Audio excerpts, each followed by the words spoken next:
So, hello, Amanda. Thank you for joining me today and having this chat. So, how are you? I'm very well, thank you, Rebecca, and thank you for the opportunity. No problem. So, we've known each other quite a few years now, and now you're CEO of Experience Guildford. And you're responsible for many things, including sort of experiences and events and the retail community in Guildford, and including an army of town rangers as well. Why don't you tell us a bit about your role and about Experience Guildford itself? So, Experience Guildford is a business improvement district, or BID for short. There are about 300 BIDs across the UK currently and growing. And it's originally an idea or a concept that came from Canada back in the 1970s. And we were a bit slow on the uptake over here. So it's been the last sort of 15 to 20 years that bids have really taken off over here. We've been running now for 7.5 years. Right, yeah. Bids are voted for by the businesses, which they then go on to represent. So for us, it's the retail and leisure businesses of Guildford Town Centre, of which there are just over 560. So wow. Quite a lot, really. Yeah. It's a very varied and mixed role that we all hold in a bid, and speaking to some of the other bid managers around the UK recently, or certainly at the moment, we all have very similar challenges, and then we have very different challenges depending much on the town that you're looking after. But at the moment, I think bids are absolutely crucial for the business community, because it's just so up in the air, and trying to help and support them as much as we possibly can. Yeah, well, this situation that we're in with the coronavirus or COVID-19, however we want to talk about it, is just it's so many challenges for so many businesses and so many individuals. So, this must be very challenging for you. So, what has it changed for you in terms of your business? Are you working from home? Is that new for you? What can you see right now? Tell me about your current situation. Well, personally, for all of the mainly office-based team, yes, of course, we're all working from home. For me, my dining room looks like an utter bomb site, or should I say, more explosion in Curry's PC world is probably a better description of it. There's just bits of tech and computers all over the place. I have to say, mine's just a very neat little laptop and a mouse and a pad. Whereas my husband's, he seems to have like the Starship Enterprise set up over there. So we've kind of taken over the dining room table, which is a challenge in itself, learning to work from home together. Oh yeah, we haven't killed each other yet, so it's all going well. Well, I don't know. Give us another couple of weeks. I'll come back to you on that one. But yeah, it's weird being at home all the time. I think everybody would probably feel the same. Yeah. I think, it's strange, but I mean, the team are in contact daily, or probably thrice daily at the moment, via either Zoom meetings, or we've got WhatsApp groups running between the different departments. So between all of us, we're constantly keeping everybody up to date with what's going on, what they're doing, what needs doing. But I do still have 4 town rangers out and about on the streets of Guildford 7 days a week. So wow, they're still out there doing it, which in itself has been a challenge, very much a challenge, because their role primarily is business support. They're there as liaisons between us and the businesses, and collecting information from them, feeding it back, making sure we have the right information about them. But now, that's changed so dramatically. So the Rangers are still very much out on the streets, and most of the team are now home working. So how are you managing communication? How are you keeping in touch? I mean, that must be a huge challenge for you. It's mainly WhatsApp groups, if I'm honest with you. So we all kind of communicate with each other, because what the Rangers are really key for us anyway, is that they're out there, they're seeing what's going on. Also, they're talking to those remaining stores that are open, the essential stores, the banks, etc., the pharmacies. So they're feeding back to us what's going on, but also letting us know of all the good stuff that's happening. So like wonderful promotions, like a Poundland are doing a an Easter egg charity promotion, which is amazing. Right, excellent. Are doing a colouring competition, you know, so all these lovely bits and pieces and all the community work that's going on across Guildford Town Centre as well. It's great because they're feeding that straight back to us, who can then immediately get it out to a much wider audience. I mean, I'm guessing sort of the high street must look very different at the moment. I mean, what changes have there had to be to, say, working patterns, or, you know, to supporting the businesses? I mean, if that's what the Town Rangers role was before, I mean, what are they doing? Anything in addition, or is there less for them to do? What's changed? I wouldn't say there's less for them to do. I thought that might be the answer. I think they're still as busy, but just in a different way. So they are now there to be support to the security teams that are in operation across the town. So, you know, your essential stores still have security on, shopping centres still have a security on, and it's good for the Rangers can act as liaison in between. They still have the townlink radios on, they're still wearing the body cams in case they come across anything. So they're still linked up to everybody and everything. But also they're there to help support those essential stores that are still trading, and making sure, you know, that the queue outside Sainsbury's is, you know, 2 meters apart and everybody's being respectful and what have you. But also reporting anything, and I'm glad to say we haven't had a lot, but reporting any gatherings in the town centre that shouldn't be happening. So there's still the eyes and ears, but on a much more different way than they ever have been before. I mean, is the high street somewhere, a place that people would sort of, I mean, obviously it's a great place for going out in Guildford, eating and drinking and generally socialising before all this happens. Is it a place that people still tend to visit? Are there any issues with people visiting? You know, because we're being told to stay at home. So what would you say the message is at the moment to people who might be visiting the high street?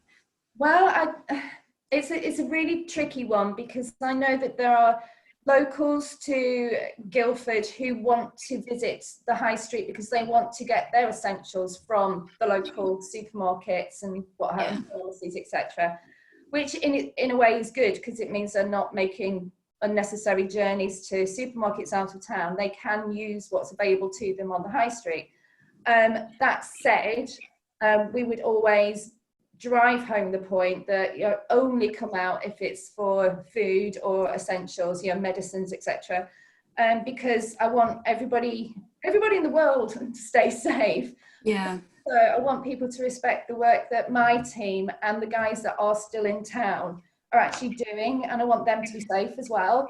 And how do you, I mean, it must be incredible responsibility being a town ranger and being responsible for town rangers. How do you make sure they've got the skills to manage this incredibly sort of tricky situation and dealing with the general public? I mean, what kind of training do they have, and what support are they given?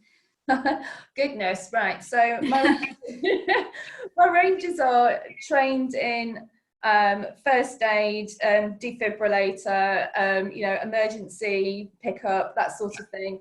So they know which channels to follow should there be any incident of any sort in the town centre. So they know they have almost an extra sort of arm to sort of the NHS and those key workers.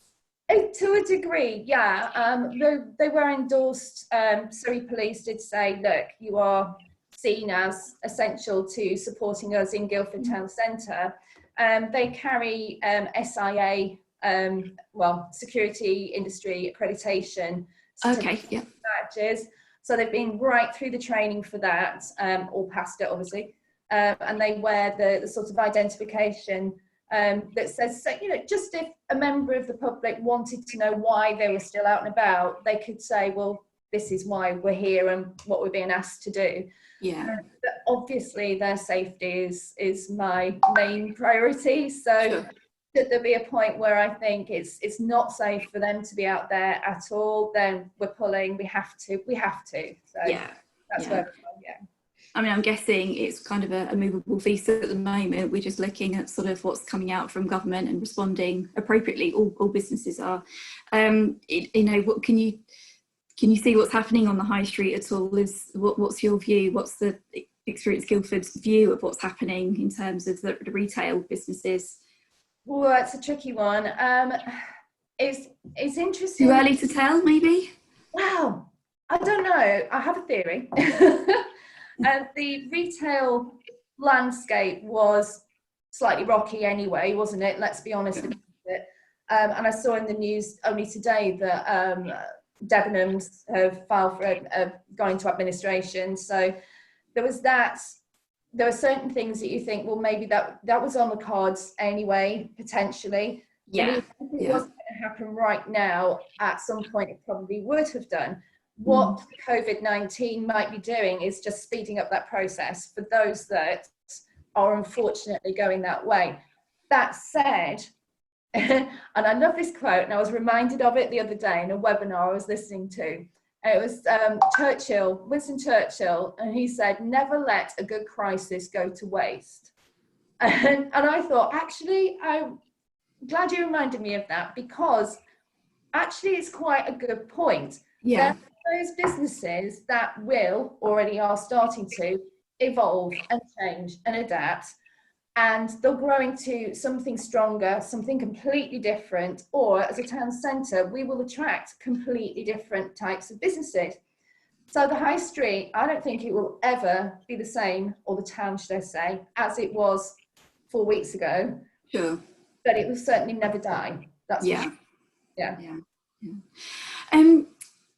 At the moment, you know, it is really tricky times. You know, people like myself who, you know, we're not, you know, we're not I'm not frontline staff. You know, we see those amazing NHS people out there, you know, going above and beyond. But there are also those people that are frontline, like your town rangers. You know, like the people who are delivering to us, you know, on a daily basis. You know, and people, I mean, we're looking at ways that we can sort of support and offer help. You know, if you had sort of any words or sort of a key message for people that are looking sort of ways to help, what would you say to those people? Gosh, so many.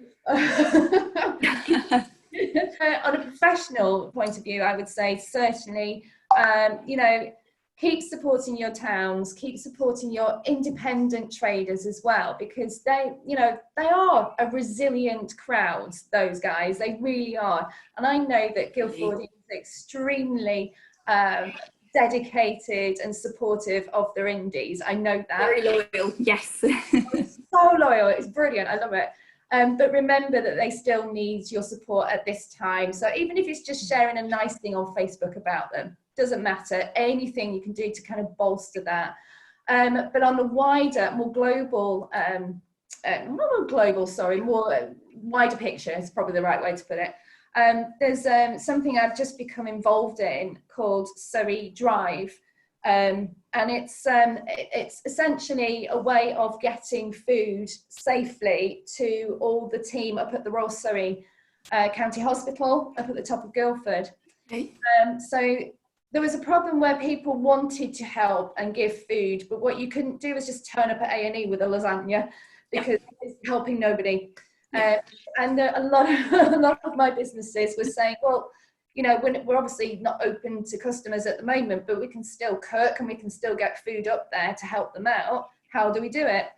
And so a very, very enterprising young chap called Steve Page contacted me a couple of weeks back and said, look, they're an events company and what have you. And he said, we're setting up a marquee outside the Royal Surrey, where a lot of the local sort of caterers and what have you have pledged their time and their services to mass cater food to take up to this marquee.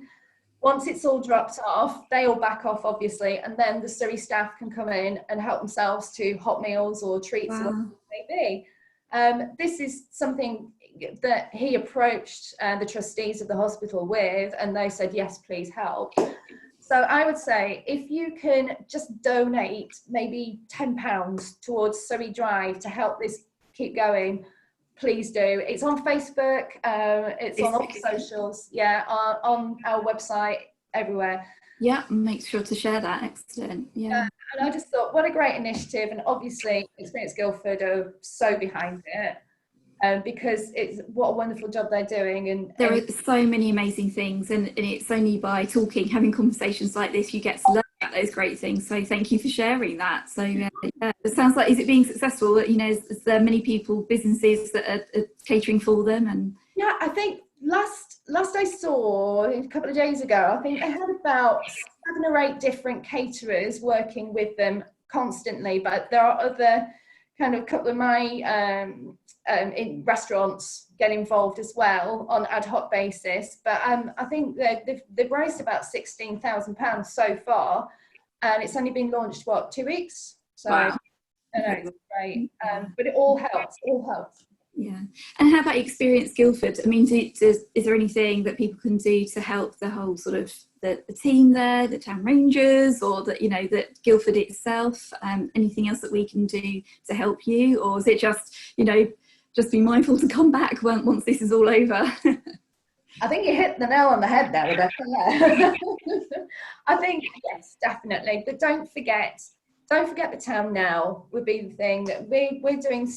Well, we hope we're doing so much to support our businesses, and the town as a whole created a brand called #ISupportGuildford, and that will start creeping up in different places across the town. And although there's nobody really there to see at the moment, when people do flood back in, that brand will be really, really strong and prominent. But it's going out on all our social medias at the moment. And anybody can feed into it. It's not just ours. Anybody can use that brand. So give you a follow and use the hashtags on all the platforms, I guess, for now. That's kind of all we can do from home, isn't it, for those of us that are stuck at home? Yeah, well, it is, but do you know what, it means so much to those people that, one, are still operating in the town, but two, those that have an operation in the town but can't be there at the moment. And it's nice to see people rallying.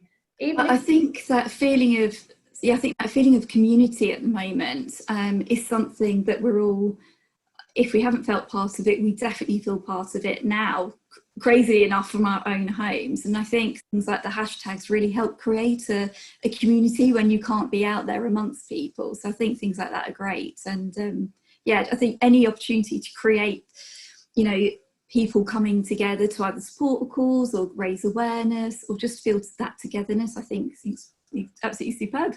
Well done. Working from home, you said, is something that is quite new to you. You do it, but for your office workers, you're now doing that. What's been your experience? Have you learned any new things? You know, do you get ready for your calls? And, you know, what would you say to people that this is new for? And, you know, because you're, you know, CEO of this organisation, that's quite a responsibility. How do you still manage? And so what does working from home mean for you? Working from home, I mean, the odd day here and there I've done just to clear paperwork in peace and quiet, but this is new territory for me as well. So I think for me it's been really important that I get up and I still have my shower and I get dressed and I put my makeup on, and because I feel but also I think it's not letting yourself get lulled into that, oh well, I can do that later because I've got all day to do it, I'll go and make another cup of tea kind of mentality. I think got to stay in a work mode, but at the same time give yourself a break, because you can't stay 8 hours in front of a PC. That would just drive anybody crazy, I'm sure. So it's having that nice balance. Yeah, I think being ready for your video calls during the day is vital. But also, I mean, I don't know about you, but it's just been call after call, and we've all got used to this, sort of talking to each other like this, but it's almost overload sometimes. I don't know which bit of, you know, my media is popping at me. Is it Zoom? Is it WhatsApp? Yeah. I have no idea. Oh dear. In terms of sort of, you must hear loads of amazing stories from your maybe Town Rangers, you know, from what's going on out and about. Have you got any words of sort of, you know, any good news stories, any words of kindness or thanks you'd like to give to your teams, or anything you'd like to share? Oh goodness, there's been so many lovely stories come through in the sort of progress of the last 2, 3 weeks, and it's mainly from our businesses have just got in contact and offered their services very selfishly. So, case in point, yesterday, Metro Bank contacted my colleague and said, look, we're on reduced hours at the moment, obviously, but we do have hours that we give to our staff to work in the community. And we thought under the circumstances, we'd increase those hours so that they can do more. What is there in the town or around the town that we can do to help? I'm like, well, this is just brilliant. I mean, so we obviously gave them loads of ideas and stuff. Yeah. And I think the Surrey Drive thing's amazing. You know, Marks and Spencer's doing their colouring competition and putting up a chocolate bunny as a prize. So we're doing that on Facebook for them. And, you know, the Poundland conversation, just really lovely, like all the Lush cosmetics, you know, the lovely soaps. Yeah. When they closed kind of early on in the process, they had so many soaps and bits and pieces that were essentially perishables, I guess. Yeah, it's all fresh, isn't it? Yeah. And so they said to our rangers, well, where can we take them? What can we do? And the rangers got the homeless outreach team involved and brought them down and took armfuls and bagfuls of these soaps to the outreach teams to give to their teams dotted across the town to help out. I mean, you guys must work, I imagine, quite closely with the outreach teams. I mean, because all towns and areas have homelessness and they need to be supported. So I'm guessing you're working fairly closely now even more, or what's the thing there? Yeah, I mean, I'd say yes, we are working closely. We always have. I think that the way we're working again is different. So now, because the supermarkets are having or operating on reduced hours as well, by the end of their day at say 5 o'clock, they still have lots of perishables left. So they are saying, well, look, we have these loaves of bread, etc. What can we do with them? And again, it's my team that's making sure that the homeless shelters and the outreach teams are getting these supplies so that they have them for their clients, for the people that they're looking after. So, and it's just these lovely sort of community together. It's just been great. It is great. Yeah. But without those people out there on the front line doing these things, that it's that connection between, the supermarkets and the town rangers and you guys and the outreach teams that are making these things all possible. So, from me, thanks to you and your teams, really. It sounds incredible what you guys are doing. But about your rangers, I mean, who are they? Are they, tell us a bit about who the individuals that make up the town rangers. I'm just curious. We call them, it was the collective noun for rangers. I think it's a gaggle of rangers, I'm not sure. Well, you can say that, that's fine. So of the four, we have, Emma is my town ranger manager, and of the rangers, she's been with me the longest. And you don't mess with this lady, I tell you what, but she knows what she's doing. She keeps everybody in line. And my deputy, Justin, he's been with me a while now, and he's very, very local. In fact, he lives practically in the town centre. So, he sees and hears everything that's going on. He's great, sure. Really handy. And then we've got Hugh and Dave, who've been with me slightly less long, but still absolutely trained up to the hilt and, know what they're doing. So, and the range, oh gosh, I'm not gonna give away Emma's age. That she wouldn't. I'm not asking for that level of detail. That's fine. I was just curious. You have in mind. You might have in mind what a town ranger looks like, but actually who they are might surprise people, I think. And they all have mainly retail, but certainly customer service backgrounds. That's the main thing that they must have to work for us. Because they are they're public facing, they're customer facing, they're business facing, they're everything. Yeah, those people skills are vital for a role like that, I can only imagine. Yeah. They're great. They're so good. Oh. Well, thank you ever so much. Before we finish, let me know sort of what's your your home comfort amongst all this, because we're all working very hard. So what do you do when you finally logged off and you know all your town rangers and the Guildford town is safe? What do you do to relax? Is it reading or baking? A lot of people are taking up baking recently. Not me.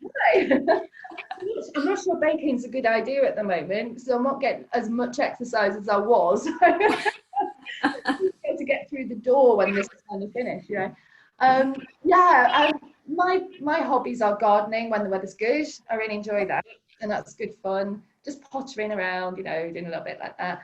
But my main hobby, and it has been for about 3 or 4 years now, is furniture restoration. So I do. So it's either bringing back to life old pieces of furniture that probably seen better days, or restoring them to their original form, or upcycling them, or creating something different out of them. Or wow, I'll have a go at anything really, but I love doing it. Fantastic. And that's something I'm guessing that you can still do at the moment. You probably hopefully have a bit of time to concentrate on it. I'm looking forward to the long weekend. So my garage is my workshop. Your studio workshop, like it? Yes, yeah.